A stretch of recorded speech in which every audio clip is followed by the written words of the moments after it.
তুই এখানে বসে আছিস আর আমি তোকে পুরো ক্যাম্পাস খুঁজে বেড়াচ্ছি।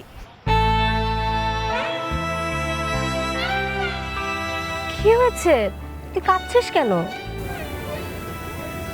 ফার্স্ট সেমিস্টারের রেজাল্ট দিছে, তো আমি ফেল করছি। আরে চিল, ভার্সিটিতে না ফেল করাটা খুবই স্বাভাবিক, এটা কোনো ব্যাপার হইলো?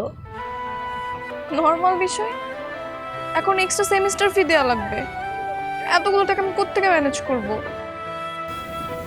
আব্বাকে বললে আব্বা অনেক কষ্ট পাবে, কখনো টাকা দিবে না। আরে তুই তো প্যারা নিচ্ছিস শুধু শুধু। এই সামান্য কয়েকটা টাকা ম্যানেজ করা কি কোনো ব্যাপার হলো? কি বলতেছিস? সামান্য টাকা মানে কি? 60,000 টাকা। তুই প্যারা নিস না তো। আচ্ছা, তুই কি ইয়াশ চৌধুরীকে চিনিস? কোন ইয়াশ চৌধুরী? বিশিষ্ট শিল্পপতি সাদমান চৌধুরীর ছেলে ইয়াশ চৌধুরী, চিনিস? হ্যাঁ। আমি ওনাকে ফোন করে দিব, তুই রাতে গিয়ে ওনার সাথে মিট করিস, উনি টাকা দিয়ে দিবে। চেনা নেই জানা নেই, এতগুলো টাকা উনি আমাকে কেন দিবে?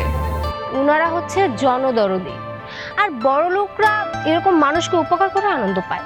তুই অত চিন্তা করিস না, তুই রাতে গেলেই তোকে টাকা দিয়ে দিবে।